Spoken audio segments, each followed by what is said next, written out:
cuando don Lupe y doña Mari surten su tienda con Carlos V, los reyes son ellos. Y cuando le compras a tus hijos ese chocolate, la reina eres tú, Carlos V, hecho con cacao 100% mexicano. ¡Ah, delicioso! Carlos V, el rey de los chocolates.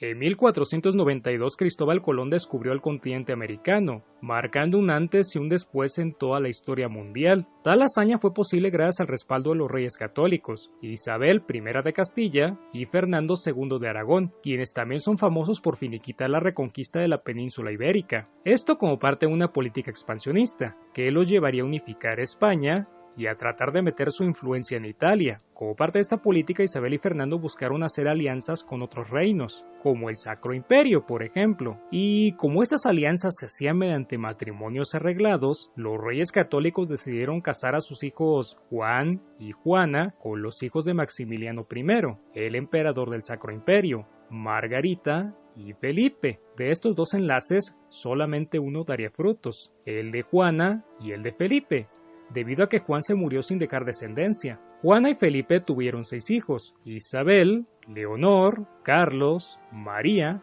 Fernando y Catalina, de los cuales vamos a destacar a Carlos, debido a que se convirtió en el heredero de los reyes católicos, por ser el primer hijo varón de Juana, que bueno, pues originalmente ese no era su destino. Sin embargo, con la muerte de su tío Juan, su tía Isabel, así como de su primo Miguel, la corona le llevó a sus padres, y por consiguiente a él. Pero Juana no era apta para gobernar, o al menos así lo juzgó su madre, la reina Isabel, al ver que era emocionalmente inestable, así que quien llevaría las riendas sería su yerno Felipe. El problema era que Felipe era francófilo, adoraba y reverenciaba la corona francesa, razón por la cual Isabel I, temiendo que su yerno se fuera a aliar con Francia, decidió excluirlo de su testamento, delegando toda su responsabilidad en Fernando, que gobernaría en representación de Juana. Eso hasta que su nieto Carlos cumpliera 20 años de edad. Al saber el testamento, Felipe se inconformó y fue a España para tratar de quitarle el poder a Fernando, lo cual sí consiguió, pero después se murió. Regresó Fernando y recluyó a Juana debido a sus trastornos emocionales. Carlos, que se encontraba en los Países Bajos, fue acogido por su tía Margarita, que lo cuidó y educó a la vez que regentaba aquel territorio. Al cumplir 15 años, Carlos reemplazó a su tía en la regencia, convirtiéndose en el señor de los Países Bajos. ¿A los 15 años? Sí, con 15 años. Que ok, yo sé que te parecerán muy pocos. Sin embargo, el tipo, pues realmente no se hacía cargo de las cuestiones de Estado, sino que las delegaba en sus consejeros. Él solamente se dedicaba a las fiestas y a la cacería, haciendo como si no tuviese ninguna responsabilidad. No obstante, la despreocupación de Carlos duraría poco, ya que al año siguiente falleció su abuelo Fernando, convirtiéndose entonces en el nuevo rey de España, o al menos en teoría, debido al malestar de su madre. No obstante, como esto podía no ser aceptado por los españoles, Carlos empleó una maniobra política, nunca antes vista en España, la cual consistía en hacer que se le proclamara rey conjuntamente con su madre, para que no hubiese ningún problema. Para ello solicitó la ayuda del cardenal Cisneros, quien se hacía cargo del reino en ausencia de Fernando. Este accedió, y Carlos entonces se puso en camino. Al llegar a España, Carlos pasó a ver a su madre, estuvo unos días con ella y posteriormente prosiguió hacia el interior del país, donde fue coronado. Y sí, Carlos decidió mantener el encierro de Juana, quizás por recomendación de sus consejeros, o quizás por su propio criterio. Pero bueno, como sea, la reclusión de Juana se prolongó para el resto de su vida. Mientras tanto, Carlos se convirtió en Carlos I de España, y se dispuso a organizar su gobierno, aunque no sin antes ocuparse de un pequeño asunto: su hermano menor Fernando. A diferencia de Carlos, Fernando sí había nacido en España, y era tenido por la nobleza y por buena parte del pueblo como el sucesor indiscutible de los reyes católicos, por ser natural del reino. Carlos, en cambio, pues era visto como un extranjero, como alguien ajeno a la monarquía española, razón por la cual no era tan querido como Fernando. Entreviendo que esto podía derivar en una guerra civil en favor de su hermano, Carlos se preocupó por ser lo menos extranjero posible, aprendió castellano, memorizó los usos y costumbres del reino y, más importante aún, decidió sacar a su hermano de España, mandándolo a los Países Bajos, donde quedó a cargo de su tía Margarita. De este modo, Carlos neutralizó la posibilidad de una rebelión. Los siguiente fue visitar las provincias para confirmar la lealtad de sus súbditos. En ellas estaba cuando le llegó la noticia de que su abuelo Maximiliano había fallecido, lo cual significaba que el puesto de emperador estaba vacante y que él podía acceder a este. Como Maximiliano I era un emperador electo, el que lo sucediera también tendría que ser elegido por los 7 príncipes más grandes del imperio. Carlos lo sabía, y por eso se apresuró a tratar de ganarse el favor de estos. Pero no era el único pretendiente que tenía el imperio. Francisco I de Francia también contendió por el trono, siendo un duro rival para Carlos. A pesar de esto, el soberano español consiguió derrotar a Francisco, convirtiéndose en Carlos V, el nuevo emperador del Sacro Imperio, que es como lo llamaremos de aquí en adelante. Al igual que había ocurrido con su nombramiento en España, Carlos V tenía que ir al Sacro Imperio para ser coronado, por lo que necesitaba dinero para emprender el viaje, y este dinero lo planeaba sacar de España, de sus súbditos, que debían contribuir para que su rey pudiera solventar los gastos. Esto pues no le hizo nada de gracia a los españoles, quienes con toda razón se preguntaban: ¿y a mí en qué me beneficia que usted se convierta en emperador del Sacro Imperio?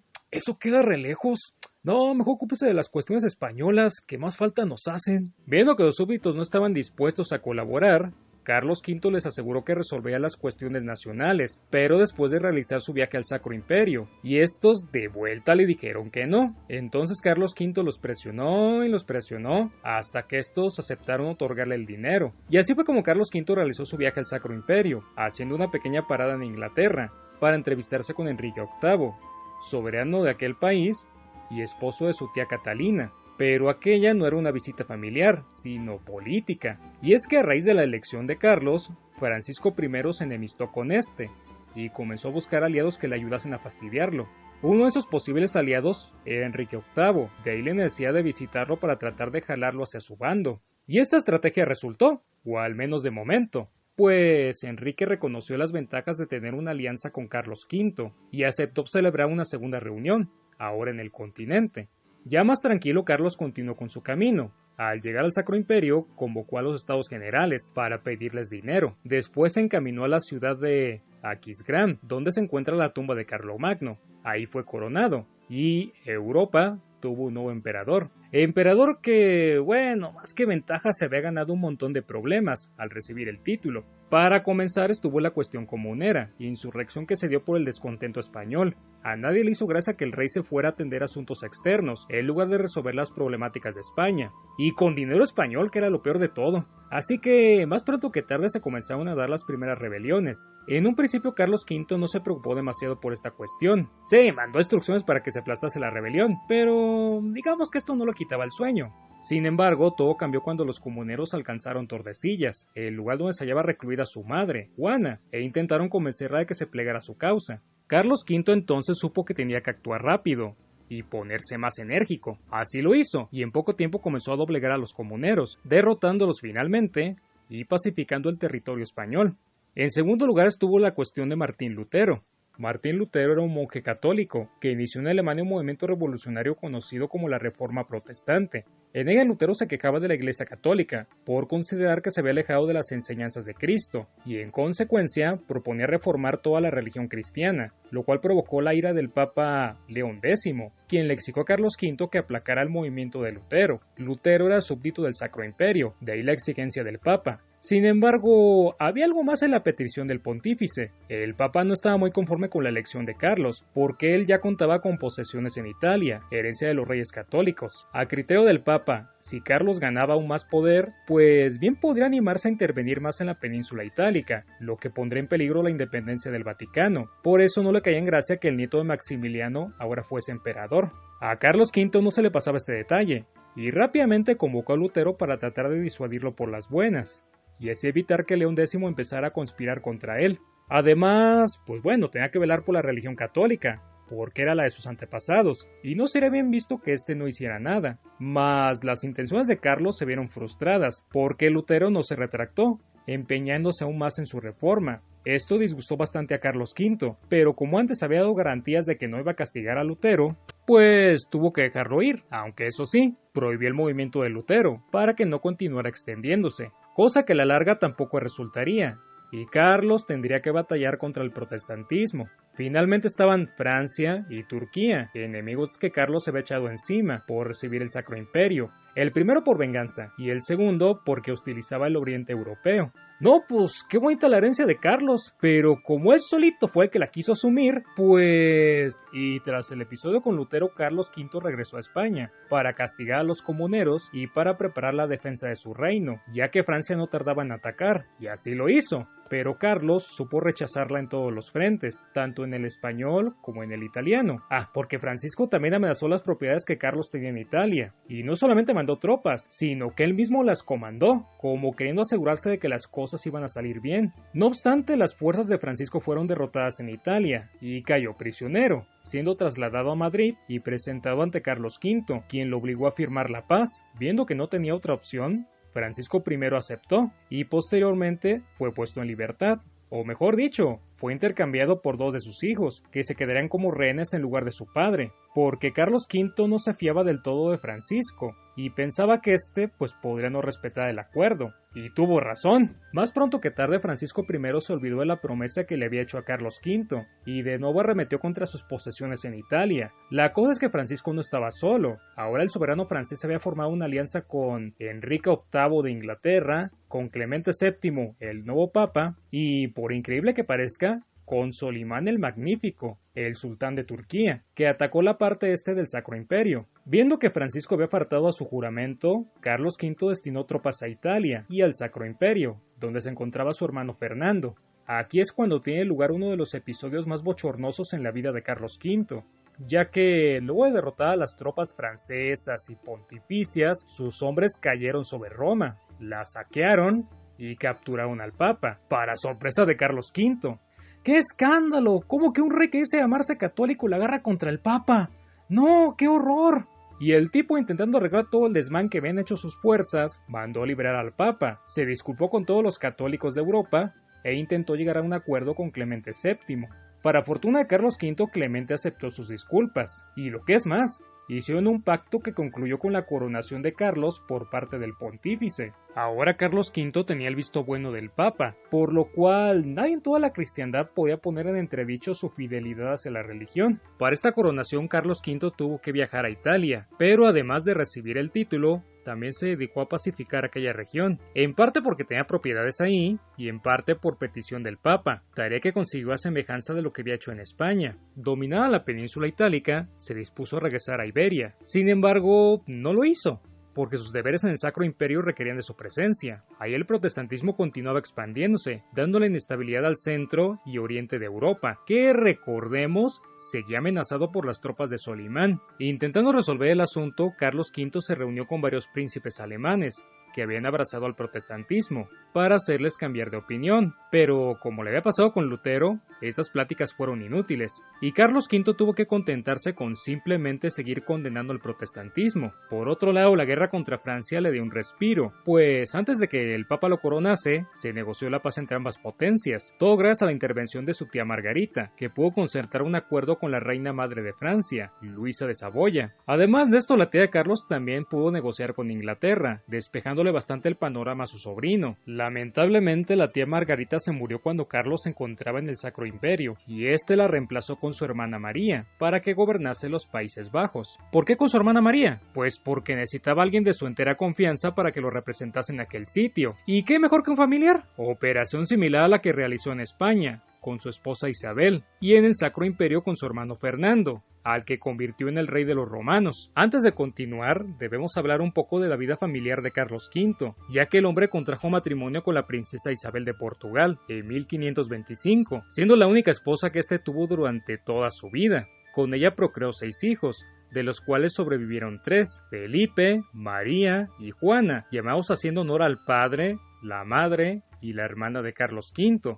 Al igual que todos los matrimonios de la época, el de Carlos V e Isabel fue concertado por motivos políticos, que en este caso fue la alianza con Portugal. Pero dejando todo el tema político de lado, Carlos sí se enamoró de Isabel, tanto sí que cuando ella murió en 1539, se encerró durante casi un mes a llorar su pérdida, olvidándose de las cuestiones de Estado. Isabel por su parte también se enamoró del rey español, sufriendo amargamente sus ausencias, en las que la dejaba a cargo de España, en calidad de gobernadora, podríamos decir. Y como vemos, estas ausencias no fueron cosa rara en la vida de Carlos V, así que, pues intenta imaginarte a la pobre Isabel. Los problemas en Italia, las guerras contra Francisco, y los asuntos del Sacro Imperio. En fin, al emperador le sobraban motivos para dejar España. Y uno más, la cruzada contra Solimán, que acomodaba guerra en el oriente del imperio, razón por la cual Carlos V tuvo que defender la ciudad de Viena, luego de ser coronado por el Papa. Ahí Carlos consiguió derrotar a las tropas del sultán, librando al centro de Europa de la ocupación musulmana. Sin embargo, este no fue el único escenario en el que se desarrolló la guerra contra Solimán. También estuvieron las costas de África, lugar donde las tropas de Carlos debieron combatir contra el más peligroso aliado de los turcos, el pirata Barbarroja. Barbarroja tenía dos bases en el norte de África: Argel, cercana a España, y Túnez, cercana a Italia, y desde allí amenazaba todo el Mediterráneo occidental. Viendo el riesgo que todo esto representaba para su imperio, Carlos V decidió atacarlas. La primera de estas fue Túnez, donde tuvo éxito, poniendo en retirada a Barbarroja. La segunda fue Argel, la cual realizó también para contentar a sus súbditos de España, porque constantemente les pedía dinero para financiar sus viajes. Ahí Carlos V no tuvo tanta suerte, siendo derrotado por las fuerzas del pirata. Sin embargo, aún con todo y este descalabro militar, el imperio de Carlos V continuó siendo lo bastante fuerte para mantener a raya a los turcos, situación que se mantendría con su hijo Felipe. El detalle aquí es que nunca jamás se volvió a intentar una operación similar a la de Argel, en parte por los gastos que algo así representaba, en parte por la edad de Carlos, quien tenía más de 40, y en parte porque el emperador pasó los últimos años de su vida dedicado a otras cuestiones. ¡Nel! ¡Qué paz ni qué nada! ¡Ahorita mismo vas a ver de lo que soy capaz!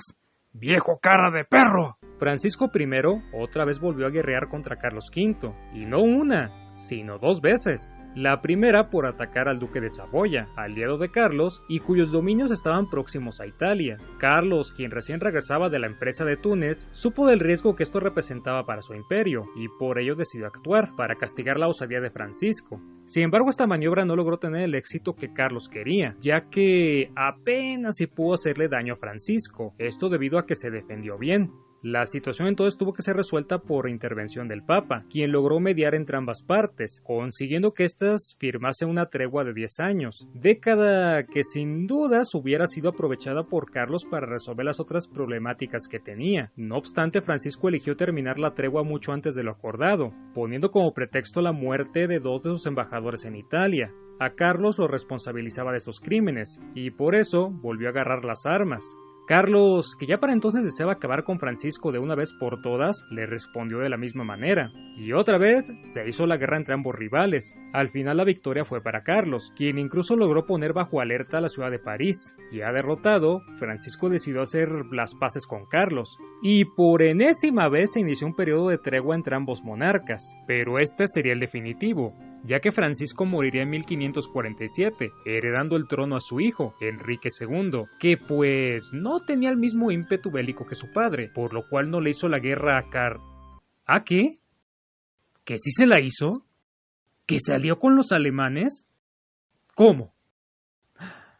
¡Ay, güey! Otro de los problemas que agobiaron a Carlos durante sus últimos años fue la bronca con los príncipes alemanes del Sacro Imperio. Carlos V se cansó de negociar con ellos la cuestión religiosa y les declaró la guerra, empleando todos sus recursos en una campaña que concluyó con la derrota de los rebeldes en el sur de Alemania. Sin embargo, los príncipes alemanes volvieron a alzarse contra Carlos, ahora no solo por la cuestión religiosa, sino por un tema nacionalista. Por todo el Sacro Imperio circuló el rumor de que Carlos había proyectado a su hijo Felipe como su sucesor, tanto en España como en el Sacro Imperio, lo cual era juzgado como intolerable por los príncipes alemanes, pues no estaban dispuestos a ser gobernados por un extranjero, porque Felipe había nacido en España, lo cual producía un efecto similar al que en su día tuvo su padre cuando llegó a la península ibérica. Además de esto, pensaban que con la designación de Felipe estarían más sujetos al yugo imperial y que sus libertades serían suprimidas, cosa que se mezcló con el recuerdo de la guerra anterior, y ¡puf!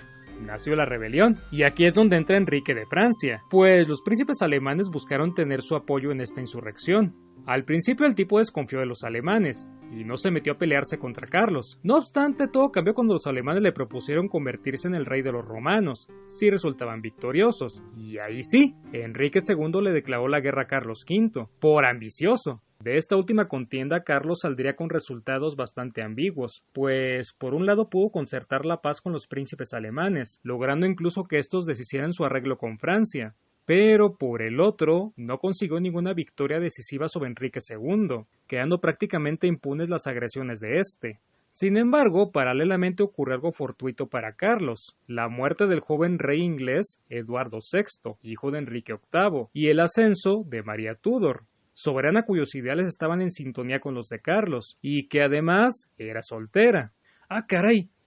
¿Y qué tiene que ver que era soltera? Ah, pues porque Felipe, el hijo de Carlos, se había quedado viudo, y por consiguiente podía contraer matrimonio con María Tudor, lo cual significaba tener una alianza con Inglaterra, para así poder echarle montón a Francia si ésta se animaba a pelear. Emocionado por esta posibilidad, Carlos V impulsó el acercamiento con Inglaterra, reemplazó a su embajador en Londres por uno más eficiente, entró en pláticas con Felipe y con María, y finalmente concretó la unión entre ambos, lo cual significó el último gran éxito para Carlos V. Posteriormente, la madre de Carlos, Juana, murió a los 75 años de edad, en 1555, evento que fue tomado por el emperador como una señal de que debía retirarse de la vida política. Entonces Carlos V decidió dividir sus dominios entre Felipe y Fernando. A su hijo le dejó el reino de España, junto con todas las propiedades de ultramar, así como los Países Bajos, y a su hermano Fernando, el Sacro Imperio, que a su vez lo pasaría a su hijo Maximiliano. Resolución que, quizás fue tomada para evitar más rebeliones en Alemania, ya que, a diferencia de Felipe, Fernando y Maximiliano eran vistos como naturales del Sacro Imperio, por lo que muchos deseaban que se convirtieran en los sucesores de Carlos V, y de este modo también la familia de Carlos quedó dividida, entre la rama que se quedó en España y la rama que se quedó en el Sacro Imperio. En cuanto a los problemas religiosos, Carlos V confiaba en que Fernando pudiera resolverlos de la mejor manera, ya fuera apagando el protestantismo, o bien, si esto no era posible, pues por lo menos evitando que se desplazara a la religión católica. Luego de dejar todo preparado para Felipe y para Fernando, Carlos V abdicó y se retiró al pueblo de Yuste, en España, donde vivió sus últimos años, muriendo finalmente en 1558. Sus restos están enterrados en el monasterio del Escorial, en Madrid, cosa que resulta realmente curiosa porque en vida, Carlos apenas si pasó tiempo en España.